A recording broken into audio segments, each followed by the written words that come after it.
육대장. 신선한 양지, 건강한 대파, 오래 끓인 사골 육수. 육개장 한 그릇에 온 힘을 다하니까 건강하다.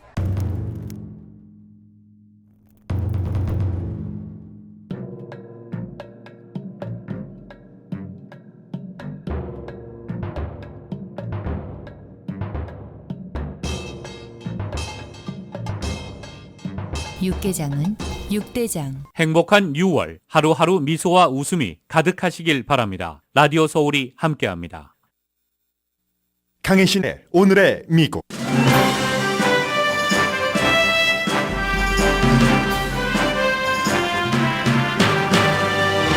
트럼프 전 대통령이 두 번째 기소됐습니다. 기밀문서 취급 관련으로 적어도 7개 혐의인데 연방 기소로는 처음이고 지난번 뉴욕 검사의 기소보다 심각합니다. 재판은 트럼프 전 대통령에게 유리한 마이애미에서 진행되고 다음 주 화요일 LA 시간으로 낮 12시에 법정에 출두합니다. 트럼프 전 대통령은 부패한 바이든 행정부가 죄 없는 자신을 가짜 스토리로 기소했다고 비난하면서 기금 모금을 시작했습니다. 설령 그가 감옥에 간다 해도 대선 출마는 가능하고 옥중 직무 수행도 가능합니다. 그러나 대선 전에 감옥에 갈 일도 최종 판결이 나올 리도 없어 보입니다. 케빈 맥카티 하원 의장을 비롯한 많은 공화당 정치인들은 트럼프 전 대통령 기소에 반발하면서 방어할 태세입니다. 그렇지만 같은 공화당이어도 미치 매코넬 상원 지도자는 아무 말도 하지 않고 있습니다. 바이든 대통령도 본격적인 대선 캠페인을 시작하면서 다음 주에는 필라델피아에서 노조가 주최한 행사에 참여합니다. 연방 대법원이 엘라바마의 선거구 재조정이 흑인에 대한 인종차별이라고 판결했습니다.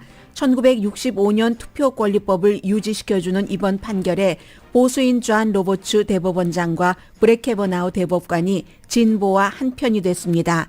흑인인 2명의 연방 대법관 가운데 클래런스 토마스는 선거구 재조정과 투표 권리가 상관없다면서 이번 판결이 개탄스럽다고 했습니다. 그러나 나머지 한 명인 케탄지 브라운 잭슨 흑인 대법관은 보수면서 백인인 동료 대법관들을 설득한 것으로 알려졌습니다. 한인들도 투표를 할 때 참여해야지 될 문제입니다.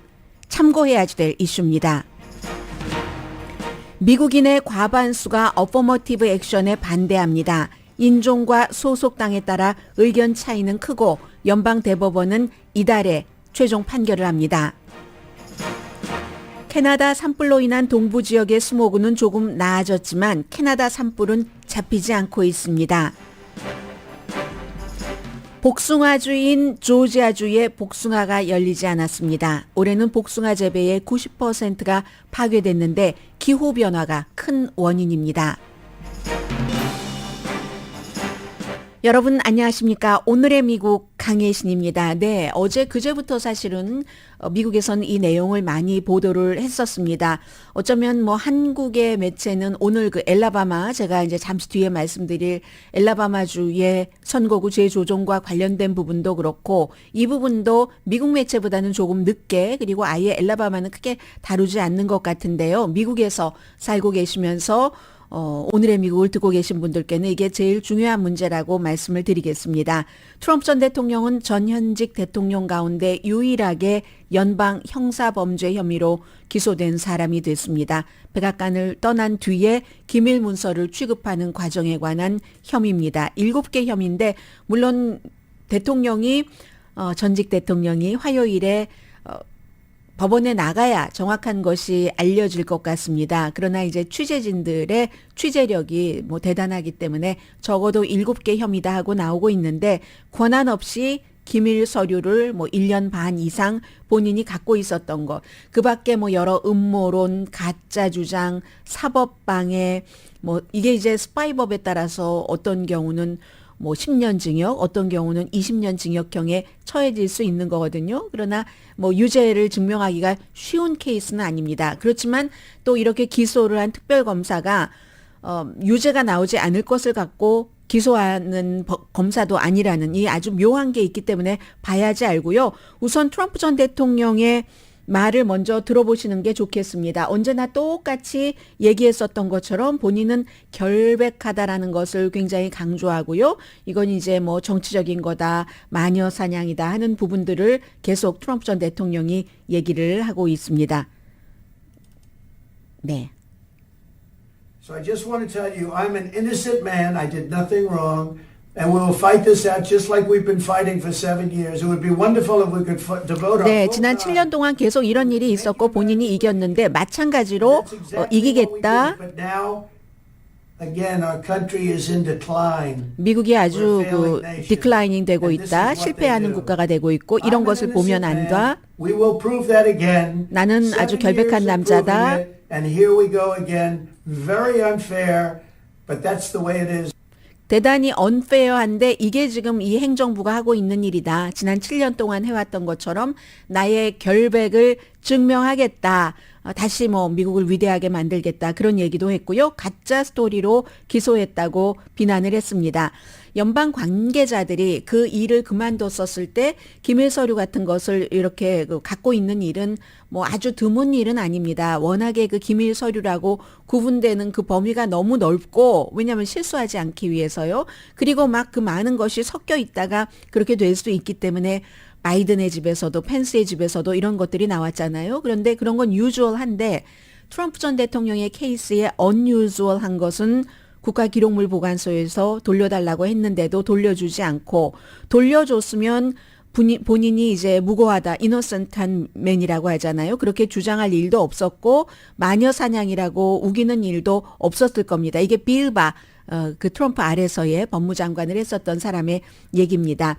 2021년도 1월 달에 백악관을 떠나면서 엄청나게 많은 박스의 양을 가져갔습니다. 그 당시에 짐 싸는 것을 보여줬는데 이런 문제가 너무 중요하니까 다른 누구에게 받은 선물도 미국에서 뭐 어떤 것까지는 뭐 가질 수 있지만 두고 가야지 되고 이런 게 있는데 그 당시에 막 도자기니 뭐니 엄청 가지고 나갔거든요. 텔레비전 기록으로 다 남아 있는데 그런 것은 얘기도 하지 않습니다. 미국이 이제 너무 치사하니까. 그리고 이제 이 기밀 서류에 대해서 얘기를 하는데 내셔널 아카이브가 돌려달라고 하고 나서 1년이 지났어도 돌려주지 않았습니다. 2022년도 1월 달 1년이 지났을 때 억지로 해서 15박스는 돌려줬습니다. 전국 기록물 보관소에. 그런데 모든 것을 돌려주지 않았기 때문에 기록물 보관소는 그 의무가 있으니까 연방 법무부에 의뢰를 했고 결국은 영장이 발부가 돼서 8월 달에 1년 거의 8개월 만에 영장이 집행돼서 연방 수사국이 불과 몇 시간 수색을 했더니 전에 트럼프가 뭐 찾았다고 돌려준 것의 2배 이상의 기밀 문건을 찾았고 협조를 뭐 전혀 하지 않았다 해서 8월 달에 연방 그 수사국이 그걸 가져간 뒤에도 11월 달에 특별검사를 법무부 장관이 임명을 했습니다.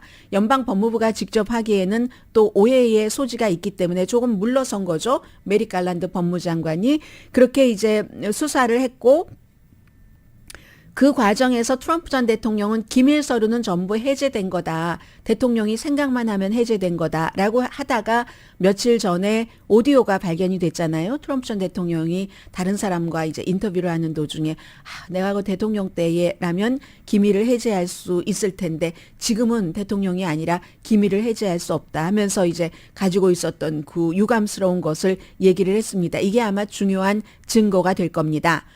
그러면 트럼프 전 대통령을 이제 기소하기로 결정을 한 그런 잭 스미스 검사는 어떤 사람이냐면은 마랄라고 트럼프 전 대통령이 살고 있는 이 집에 거의 모든 직원을 인터뷰를 했답니다. 그리고 등록된 당이 없습니다. 무당파인데 2015년도에 테네시주의 중부지검의 검사 보를 지내다가 트럼프 시대에 중부지검의 검사장 대행을 지냈습니다. 그러다가 코소보로 갔었고, 코소보에 관련된 범죄 수사를 하기 위해서 헤이그 국제재판소에 가서 일을 했었던 사람입니다. 그리고 이제 이번에 특별검사로 다시 이제 임명이 됐는데, 특별검사가 되자마자 한 얘기가 있죠. 독립적인 판단으로 사실과 법대로 신속하고 철저하게 수사할 것이다. 그리고 그의 평판은 지는 케이스로는 절대로 기소하지 않는 검사랍니다. 정부의 부정부패 같은 것들도 수사를 해서 어떤 성과를 올렸던 사람이 잭 스미스고요. 그러면 왜 마이애미냐? 워싱턴 DC가 아니고 이 기밀 문서에 관련한 것인데 이게 이제 두 가지 요건이 있는데 우선 범죄에서 그 같은 것을 기소하려면 범죄가 일어난 현장, 이건 기밀 서류가 트럼프 전 대통령이 살고 있는 플로리다주에 있기 때문에 그래서 이제 마이애미를 선택을 했고 워싱턴 DC로 할 수도 있는데 그러면은 이제 워싱턴 DC가 워낙 배심원을 뽑고 하는 재판할 때 과정에서 아니 다 민주당인데 이건 당연히 더 지독한 마녀 사냥이야 할 수 있는 여지를 없애버린 거죠. 이 지역 자체가 트럼프 전 대통령에게 2016년도에도 유권자가 투표를 했고 2020년에도 바이든이 아니라 트럼프에게 투표한 곳입니다. 그러면 이제 배심원 선정에 있어서 이건 불공정하다 하는 얘기는 할 수가 없고 트럼프 전 대통령에게 이제 유리하다고 기본 조건은 그렇게 볼 수 있겠죠. 앞으로 과정은 어떻게 되는가? 화요일에 로스앤젤레스 시간으로 낮 12시, 현지 시간으로 3시에 마이애미 법정에 출두를 하게 됩니다. 지난번에 한번 뉴욕에서 있었잖아요. 연방 형사 범죄 혐의는 아니지만 그 당시에는 비즈니스, 기록 위조 혐의로 왜냐하면 포르노 배우에게 13만 달러를 주기 위해서 이게 비즈니스 익스펜스로 뽑고 막 하는 과정에서 34개 혐의, 지금 여기에 대해서 항소를 했고요. 그래서 이제 그때와 마찬가지로 전직 대통령이니까 그때도 뭐 머그샷 같은 것은 찍고 지문도 찍었지만 수갑을 찬다든지 하는 일은 없었잖아요. 이번에도 비슷하게 될 것 같고 그러나 지금부터 다음 주 화요일까지 전직 대통령이기 때문에 엄청나게 경호를 할 겁니다. 이제 비밀 경호팀과 마이애미 법원 그리고 그쪽으로 가는 길 사이에서 생중계가 되겠죠.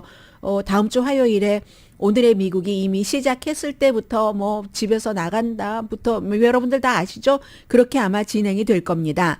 그래서 재판이 그 뉴욕의 그 재판은 2024년 내년도 3월 달부터 시작을 하고요. 이제 그 재판은 그 재판대로 이 기소는 이 기소대로 또 다른 케이스들이 있잖아요. 의사당 폭동 사건이라든가 그것도 잭 스미스 특별검사가 수사를 하고 있는 것이고 조지아주 것이 더 클 수도 있고요. 표를 만들어내라. 내가 선거인단 가져가게. 이런 식으로 협박을 했다는 이제 그런데 모든 것에 다 기소되고 재판이 진행되고 심지어 재판이 다 끝나지도 않겠지만 끝나서 감옥에 간다 할지라도 대선 후보에 출마하는 자격이 안 되는 건 아닙니다. 그러니까 당장 어제 트럼프 전 대통령은 이걸 선거 캠페인으로 삼기로 오래전에 작정을 했습니다. 선거 기금 모금부터 하는 겁니다. 사람들 막 이거 봐 마녀사냥이야 할 때 그 마음을 활용을 해서 기금을 많이 모으기 위해서 물론 뉴욕의 그 비즈니스 케이스보다 심각한 건 사실입니다. 스파이 혐의는 최대 10년 징역형에 처해질 수 있고 사법방해죄는 20년입니다. 유죄라는 것이 말씀드린 대로 증명하기는 굉장히 어렵고요. 2024년도 선거 즈음에서 감옥에 간다면 감옥에 갈 리가 없을 겁니다, 아마. 왜냐하면 형사 이 수사라는 것이 이 재판이라는 것이 오래 걸리고 그리고 트럼프 전 대통령이 설령 유죄로 편결받고 뭐 재판관의 어떠한 판결이 나온다 할지라도 가만히 있을 사람은 아니죠. 누구라도 마찬가지죠. 그래서 할 수 있는 모든 항소의 항소를 다 하게 될 겁니다. 그리하여 일단 그 전에 끝날 리가 없지만 감옥에 들어간다 할지라도 투표를 억울하게 들어간 우리 트럼프 대통령 하면서 그에게 투표를 해서 대통령 업무 자체도 옥중에서 볼 수도 있답니다. 그런 케이스가 이제 대통령이 되진 않았지만 유진 뎁스라는 1920년도의 사회주의자, 그때의 사회주의자는 지금 민주적인 사회주의자라고 본인을 얘기하는 버니 샌더스 케이스보다 훨씬 심각합니다. 사회주의자라고 얘기하면서 반전 연설을 했는데 그것과 관련해서 스파이 혐의로 유죄 판결을 받아서 감옥에서 출마했어요. 조지아주 감옥인가 그때 그랬거든요. 그리고 음모론자도 유죄 판결을 다 받고도 여러 번 대통령 후보에 출마한 사람도 있습니다. 린든 라로슈라는 사람인데 어쨌든 그 이전에 재판이 끝날 리도 없고 감옥에 갈 리도 없지만 지금부터는 all about 정치는 트럼프 전 대통령의 기소 이게 완전히 미국에서의 정치 대화를 압도할 겁니다. 뉴욕에서 조금 가벼운 혐의로 비즈니스 혐의로 기소가 되고 나서 처음에는 잘 몰랐지만 시간이 지나가면서 트럼프 전 대통령이 타운홀 미팅에서 얘기를 한 것처럼 그때는 뭐 여론조사가 나왔을 때는 아니지만 올라가는 거 봐라 했고 실제로 올라가고 있습니다. 지금 트럼프 전 대통령이요. 해서 바이든 대통령은 트럼프 전 대통령에 대해서 이 법적인 문제에 대해서는 일일이 말하지 않습니다. 오해받고 싶지 않은 거겠죠. 메리 갈란드도 특별검사를 임명한 자체가 그리고 트럼프 시대 때 테네시주의 지방검사를 지낸 사람을 임명한 자체가 조금 멀리 떨어지고 싶은 그런 인식을 주고 싶은 거고요. 그러나 공화당은 다릅니다. 케빈 맥카티 공화당 하원 의장 권력을 무기로 해서 트럼프 전 대통령을 기소시켰다라고 얘기를 했고 트럼프의 동맹인 짐 조르단 오하이오주 미국의 슬픈 날이다. 트럼프 전 대통령도 이런 얘기를 했어요. 다크하다 미국에. God bless 트럼프 대통령이라고 했고 론 디센티스 플로리다 주지사 이런 사람들이 이제 딜레마인 겁니다. 트럼프 전 대통령을 이기고 대통령이 되려고 하는데 트럼프 전 대통령을 비난을 하지 않는 거예요. 비난을 할 수가 없는 겁니다. 트럼프의 지지층의 표를 받아야 되기 때문에 법 집행이 공정하지 않다. 그러므로 내가 대통령이 되면 이 모든 것을 공정하게 하겠다. 그러니까 트럼프에 대한 기소가 공정하지 않다는 얘기잖아요. 또 비벡 라마스와미라는 기업가도 내가 대통령이 되면 트럼프를 사면하겠다. 이거는 마이크 펜스보다도 더 나간 겁니다. 마이크 펜스 후보는 트럼프를 사면하겠다라는 얘기는 안 했거든요. 엊그제 그 타운홀 미팅에서 에이사 허친슨 같은 알칸소의 전 주지사만 트럼프의 행동은 미국이나 또 공화당으로 정의돼서는 안 된다. 이건 이제 트럼프의 행동이 틀렸다는 얘기 유일하게 그렇게 얘기를 했습니다. 아무튼 트럼프 전 대통령은 오래전부터 캠페인 무기로 사용하기로 결정을 했기 때문에 여기서 이제 돈도 더 모으고 그럼에도 불구하고 익살스럽다고 생각하는 그 해외 언론의 보도가 상당히 많습니다. 오늘 보니까 미국의 폴리티코나 아니면 그 영국의 가디언 같은 그런 매체에서 어떻게 보도를 했냐면요. 트럼프 전 대통령은 영국은 저는 이렇게 될 것 같지는 않다고 보는 쪽에 한 표를 하는데요. 곧 이탈리아의 실비오 베를루스코니, 프랑스의 니콜라 사코지와 자크 시라크, 한국의 박근혜와 이명박을 포함하는 악명 높은 그런 전직 대통령들의 클럽에 합류할 가능성이 높다. 그러니까 유죄 판결을 곧 받는다는 거예요. 재판이 이렇게 쉽게 끝나지 않을 것 같다에 뭐 저는 무게를 조금 더 두고요. 그러나 가디언의 그 아주 그 저명한 또 다른 정치 분석가는 이렇게 얘기도 했습니다. 아무튼 그래서 이런 점들이 굉장히 익살스럽기도 하고 트럼프 전 대통령의 말 맞다나 미국에서 본인이 이런 얘기도 했어요. 내가 전직 대통령인데 전직 대통령이 기소된다는 것을 나는 상상을 하지 못했다.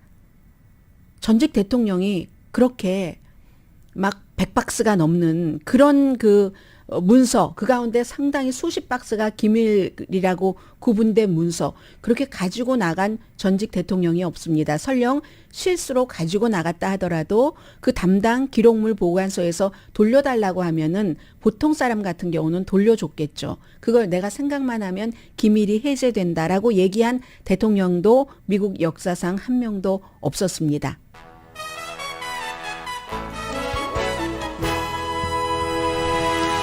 트럼프 전 대통령이 미국과 세계의 많은 사람들에게 한 번도 가지 않은 길을 여러 형태의 길을 걷게 합니다. 오늘의 미국은 전문가가 추천하는 이민법, 가정법 전문 제인정 종합법률사무소, 총 20억 달러 승소, 교통사고와 상해 전문 브라이언 타필라와 CG 변호사그룹 공동펀입니다. 그리하여 트럼프 전 대통령이 되느냐 아니냐는 법원이 판단한 문제가 아닙니다. 그 모든 것들을 정말 이노센트한 맨이라고 믿으시거나 이노센트하지 않으면 어때? 아무리 최고 지도자라 할지라도 하면서 트럼프에게 유권자가 투표를 하느냐 마느냐에 달린 것 같고요. 잠시 뒤에는 연방대법원 판사는 유권자가 뽑지는 않습니다. 뭐 지방판사는 임명하는 경우도 있고 뽑는 경우도 있지만 그런데 한인들이 유권자들이 정치인을 뽑을 수는 있잖아요. 그 케이스를 연방대법원에 조금 대입시켜 보겠습니다. 잠시 뒤에 뵙겠습니다.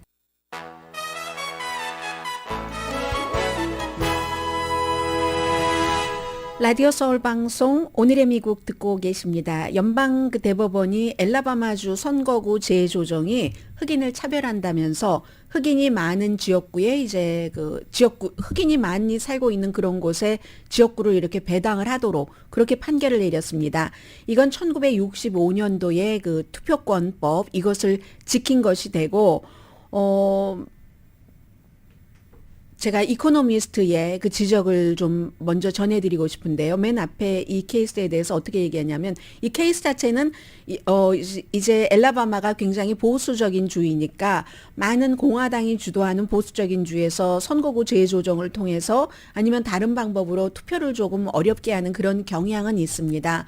그래서 엘라바마주에서도 이제 흑인들이 인구가 엘라바마주의 27%인데 결국은 어떻게 해서 전체적으로는 그 정치인을 14%만 대변을 할 수 있도록 27%가 대변을 해야지 되는데 선거구 재조정을 그렇게 해놓은 겁니다. 그랬더니 이게 이제 그 고소가 들어간 것이 이거는 정말 이 투표권에 위배가 된다 하는 것이었고 하급 법원에서는 정말 엘라바마가 선거구 재조정을 공화당이 잘못했다라고 판결을 내렸습니다. 그랬는데 지난 가을인가 연방 대법원이 임시로 이제 뭐 임시로는 하급법원과 조금 반대되는 그 판결을 내려서 정말 그렇게 할 수 있도록 인구는 흑인 인구가 미국 전국 평균보다 2배 조금 더 많은데 그런데 뭐 14%만 이렇게 대변할 수 있도록 27%인데 인구에 그렇게 하도록 했는데 다시 철저하게 연방 대법원이 두 번째로 한 결과 그거 잘못됐다 하면서 흑인에게 더 이제 주도록 그럼 이건 정치적으로는 무엇을 말하냐면은 또 엘라바마뿐만이 아니라 텍사스라든가 루이지아나라든가 많이 이렇게 비슷한 주들이 있거든요. 민주당 정치인들이 왜냐하면 흑인들이 민주당을 많이 찍기 때문에 아직까지 그래서 민주당 하원 의원이 많이 나올 수 있다는 얘기입니다. 쿡 리포트 정치 리포트 같은 경우는 당장 이번 판결로 뭐 루이지아나 등에서 5명의 그 연방 그 민주당 하원 의원이 더 나올 수 있다고 하거든요. 그럼 지금 연방 공화당 하원 의원이 212명, 민주당이 213명인데 거기서 5명은 그 쿡 리포트대로라면은 확보를 해놨으면 이제 4표 차이밖에 안 되는 겁니다. 잘하면은 다음 선거에서 민주당이 하원을 또 다수당을 장악할 수 있게 된다는 정도로 정치적으로는 중요하고요. 그리고 소수인종이 중요하게 생각해야 되는 점은 바로 이 점입니다. 더그 마샬이 미국의 최초의 아프리칸 아메리칸 연방 대법관이 1991년도에 은퇴를 했는데 그때 백인인 샌드라 데이 오코너 연방 대법관이 이 사람도 지금은 은퇴를 해서 93세인가 그렇습니다. 그 동료 흑인 대법관이 은퇴를 하는데 그에게 경의를 표하면서 찬사의 글을 썼다는 걸 알려주고 있습니다. 첫 번째, 미국에서 연방 흑인 대법관이 법적인 통찰력이 있는 것은 물론이고 그의 인생 경험과 특별한 시각으로 그 마샬이 사회에서 깊은 상처를 받은 사람들은 법을 사용해서 그 상처를 치유할 수 있도록 해주는 게 맞다. 이렇게 얘기를 해왔었고 그 같은 그의 그 온몸을 통한 그런 메시지가 본인 샌드라 데이 오코너라는 백인 여성 연방 대법관이 그 뒤로 판결을 내리는데 굉장히 깊은 영향을 줬다고 얘기를 합니다. 30년이 지난 지금 미국에는 연방 대법관 9명 가운데 2명이 흑인입니다. 한 명은 클래런스 토마스 남자고 또 한 명은 최근 가장 레이티스트로 임명이 된 케탄지 브라운 잭슨 여자 흑인 연방 대법관인데 이번 판결에서 완전히 반대의 판결을 내렸습니다. 이코노미스트는 케탄지 브라운 잭슨이라는 흑인 여자 연방 대법관이 더굿 마샬이 은퇴를 하고 30년 뒤에 그의 역할을 해냈다라고 얘기를 합니다. 1965년도에 통과된 투표법은 주 정부가 인종 때문에 시민의 투표 기회를 거부하거나 줄이는 일, 그렇게 선거구를 만드는 것을 금지한다라는 내용이 들어있다는 겁니다. 그래서 소수 인종도 정치 과정에서 동등한 소수 인종이 아닌 인종과 기회를 갖고 참여를 해야지 된다는, 그들을 대변할 사람을 뽑아야지 된다. 이게 이제 투표권의 보장이 돼 있다는 건데 엘라바마주에서 이걸 보장하지 않고 흑인들이 인구가 많은데 그들을 대변할 사람을 조금 뽑도록 선거구를 조정을 해놨다는 겁니다. 이게 로스앤젤레스 한인타운에서 오랫동안 LA 그 시의회에서 했었던 일이잖아요. 지금은 파이널리 고쳐졌지만, 그래서 3명의 지방법원 판사, 이 얘기는 앞에 말씀드렸고요. 이런 일들이 조지아, 루이지아나, 텍사스뿐만이 아니라 다른 남부주에까지 내려갈 수 있는데요. 연방 대법관들도 성향이 변합니다. 존 로버츠가요, 로널드 레이건 시대에는 그 투표법, 그것과 인종을 이렇게 연결시키고 이런 것에 강하게 반대를 했었던 사람입니다. 그런데 본인이 지금은 이제 연방 그 대법원장이 되고 나니까 이게 굉장히 그 다른 그런 그 입장을 취하는 거잖아요. 2021년까지만 하더라도 약간 지금 같지는 않았는데 이게 어떻게 통과가 됐냐면 2명의 보수 백인 존 로버츠 대법원장과 브렛 캐버나우 젊은 이 보수 대법관이 3명의 진보 대법관 편에 서서 이게 통과가 돼서 이제 그 엘라바마주에서는 흑인들을 대변하는 지역구를 따로 이제 그 흑인들을 대변하는 사람을 선출할 수 있도록 따로 지역구를 만들어야지 되는 겁니다. 그래서 사무엘 얼리또, 에이미 코니 베렛, 클래런스 토마스 이런 사람들은 특히 클래런스 토마스가 개탄할 만하다. 닐 고서치도 포함되네요. 4명에. 개탄할 만하다. 디프롤러브, 그 유명한 힐러리 클린턴이 써서 그냥 한 방에 가고 말았던 그 단어를 썼어요. 흑인이. 이 판결 자체가 개탄할 만하다고 썼습니다. 어떻게 그 투표법과 인종을 연결을 시키느냐 하는 얘기를 같은 흑인인 클래런스 토마스가 했고, 물론 이 이코노미스트는 변론도 잘했을 것이다. 이게 이제 고소가 들어갔었을 때 변론도 양측에서 다 잘했을 거고 이걸 그대로 해야지 된다. 우리 선거구 재조정 해야지 된다는 쪽이나 그러면 안 된다는 쪽이나 흠집 없는 변론을 했을 텐데, 그리고 존 로버츠 대법원장의 경우는 대법원장이니까 좀 균형 있다 하는 것을 보여주고 싶은 것도 있고, 브렛 캐버나우도 뭐 그런 마음이 있었을 수 있는데, 가장 중요한 것은 케탄지 브라운 잭슨이라는 흑인 여자 최근에 연방 대법원이 눈부신 활약을 했다는 겁니다. 이 구두 변론을 하는 과정에서 동료 대법관들에게 영향을 줘서 설득을 시켰다는 겁니다. 30년 전에 은퇴하기 직전까지 더굿 마샬이라는 흑인 연방 대법관이 샌드라 데이 오코너라는 백인 연방 대법관 동료에게 영향을 준 것처럼, 잭슨 대법관은 수정헌법 14조와 수정헌법 15조의 오리지널 의미가 차별받은 사람들에게는 동등한 기회를 주도록 보장하는 것이다. 그 같은 아이디어는 인종 중립도 아니고 무조건적인 인종 그 맹목적으로 우리는 우리 인종이니까 우리를 보호해야 돼, 이런 것도 아니고 그게 맞는 거다라고 얘기를 했는데 그게 이제 성공을 했다는 얘기입니다. 그래서 루이지아나나 텍사스나 사우스캐롤라이나를 포함한 남부주에 이게 파장을 미칠 수도 있거든요.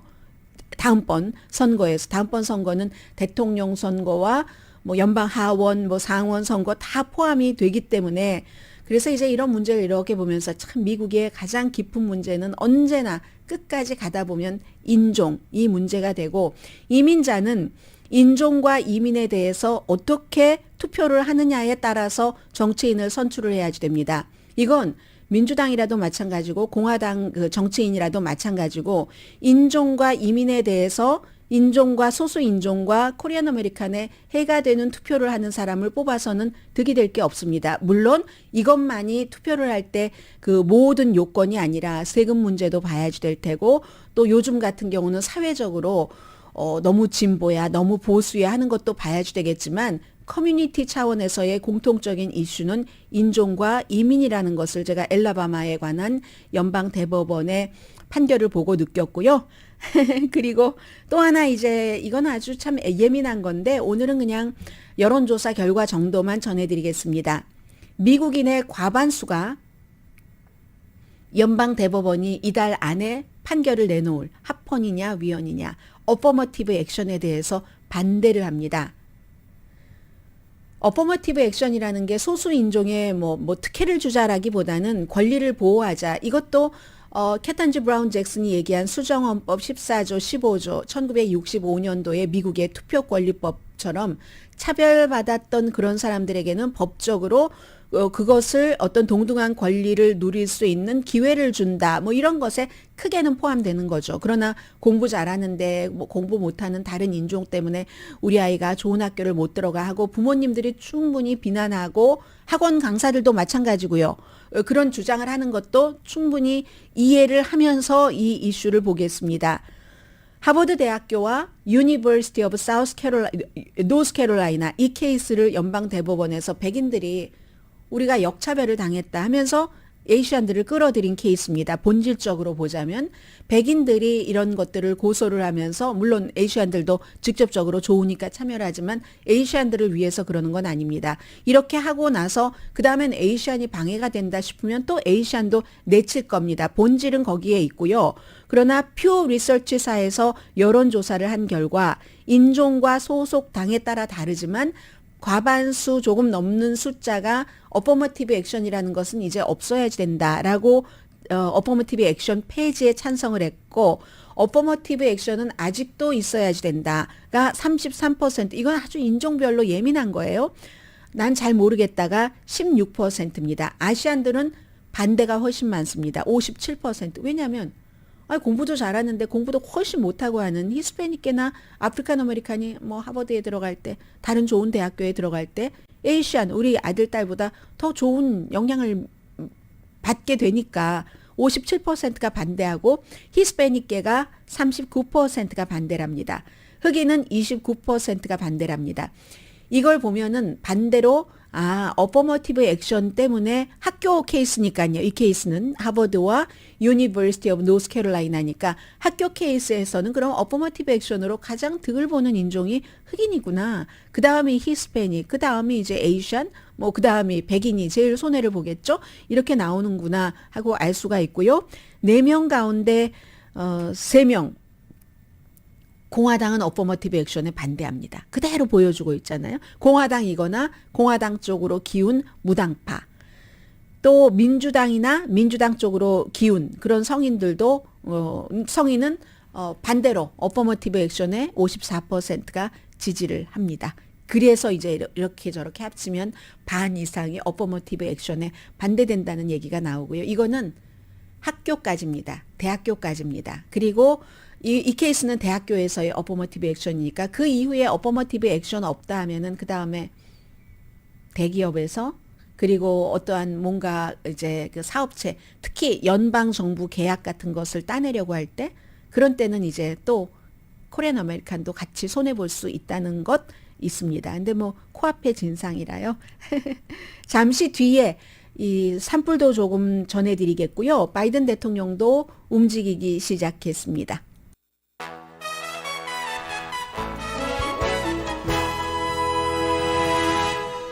라디오 서울 방송 오늘의 미국 듣고 계십니다. 야, 여러분들도 행운이세요. 혹시 제가 며칠 전에 The Messenger라는 그런 매체를 말씀을 드렸는데 아직까지는 많이 알려진 매체가 아닙니다. 제가 여러분들께 메신저를 통해서 전해드린 게 있는데 방송에 들어오기 전에도 메신저에서는 트럼프 전 대통령 이외에 또 다른 사람이 기소됐다는 보도가 나왔었습니다. 그런데 메신저라는 매체 자체도 우리도 뭐 확인된 것은 아니다라고 얘기를 했고 이름도 나오지 않아서 저도 홀드했었는데 요즘에는요 정말 전통적인 매체도 있지만 이렇게 그 새로 생기는 매체들에서 특종을 많이 합니다. 그건 왜 그러겠어요? 이 사람들이 아무 그동안 이런 일을 해보지 않다가 새로운 매체를 만든 게 아니라 다른 그 주요 매체에서 일을 다 해봤던 사람들입니다. 그래서 이게 뉴스가 어디서 나오고 있는가 하고 딱 기다리고 있다가 내는 거죠. 또 한 사람 기소된 사람은 제가 여러분들도 행운이세요 하는 거는요. 조금 자화자찬한 거예요. 오늘의 미국을 들으시면 꼭 기존의 매체뿐만이 아니라 많은 매체에서 제가 또 여론조사 결과 같은 거 박스 비난도 많이 하지만 또 많이 인용을 해서 전해드리잖아요. 메신저와 The Just News라는 것을 요즘에 저는 자주 보고 있는데 모든 매체를 다 봅니다. 하루 온종일 돌아다니면서 다 보고 있는데 메신저가 월트 나우타라는 트럼프 전 대통령의 개인 비서입니다. 왜? 한때 말렛이라고 해서 백악관에서 대통령의 수발을 드는 사람은 군 출신이잖아요. 그런 분들을 소개를 해드렸어야지만 되는 그런 때가 있었거든요. 바로 그 사람입니다. 월트 나우타라는 사람이. 그러니까 개인 보좌관이라기보다 아무튼 개인 일을 봐주는 사람, 뭐 비서 겸 등등 모든 일을 하는 사람인데 백악관에서 나오고 나서도 이 트럼프 전 대통령의 모든 것을 이렇게 해줬답니다. 그러면 어떤 혐의로 기소했는가? 아직까지 특별검사 측에서 얘기하고 있지 않지만 박스를 날랐답니다. 가장 측근에서 대통령을 이제 수발을 들었었고 그 기밀 문서에 박스를 나르고 했었던 것 같네요. 또 메신저가 제일 처음에 보도해서 지금 다른 매체들도 보도를 하고 있습니다. 그럼 해군이군요. 해군 베테랑이고 집무실에 말렛으로 일했었어요. 그때 그러다가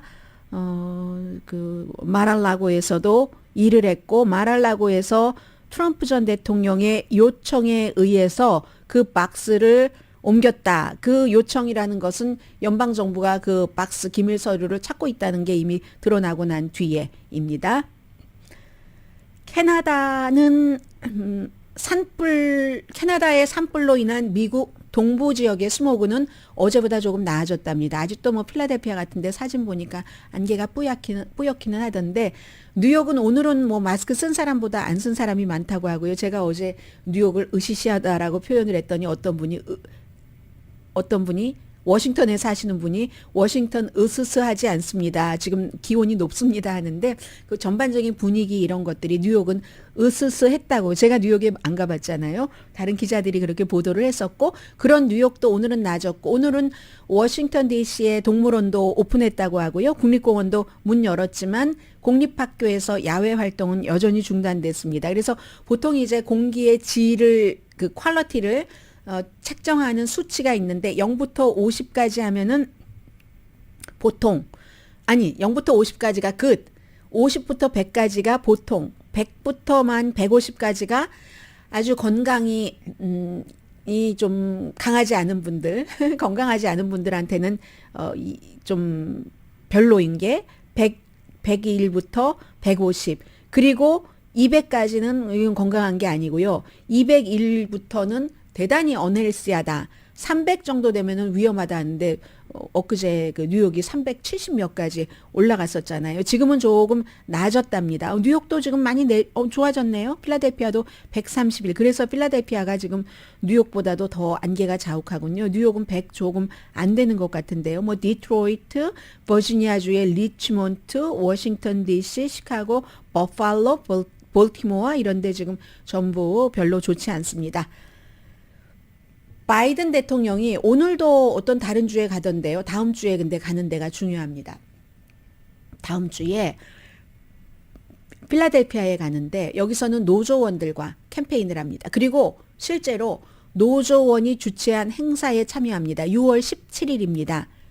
이 백악관에서는 바이든 대통령을 미국 대통령 역사상 가장 친노조 대통령이다라고 말하는 것을 좋아합니다. 그리고 대통령으로서 실제로 여러 노조에서 연설을 하기도 했고 의정 활동을 할 때는요. 연방 상원 의원이었을 때는 친노조 법안에 뭐 거의 찬성을 했었고 최근에도 뭐 아마존이라든가 스타벅스라든가 이런 데서 노조 결성을 하려면 그 기업인들은 너무 싫어하는데 그렇게 직원들에게 잘해준 스타벅스조차도 싫어하는데 대통령은 그 노조 결성하는 관계자들을 만나고 주도하는 인물들을 만나고 그랬습니다.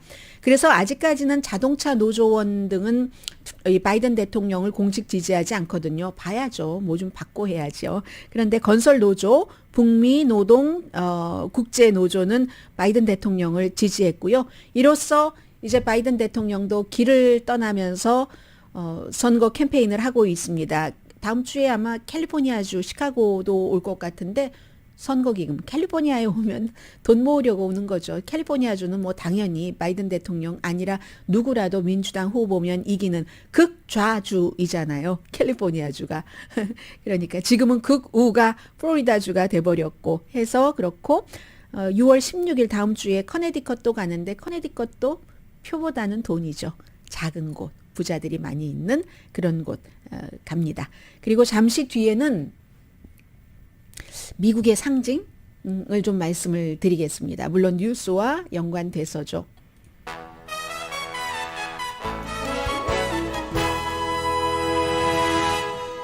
라디오 서울 방송 오늘의 미국 듣고 계십니다. 조지아주에 살고 계신 분들 안녕하세요. 네, 조지아주가 피치 그 복숭아주잖아요. 그런데 이건 또 뭐 경제적인 것보다는 문화적인 상징이 아주 크다면서요. 어떤 분이 이제 조지아주도 뭐 피치는 중부에 있는 세 개의 큰 농장에서 뭐 90% 정도가 수확된다고 얘기를 들었습니다. 그런데 조지아주도 날씨 때문에 어떤 분은 이제 그 복숭아 농장을 하시는 분들은 겨울에 아주 뭐 몇 주일 동안 열대성 기후가 있었고 더웠죠.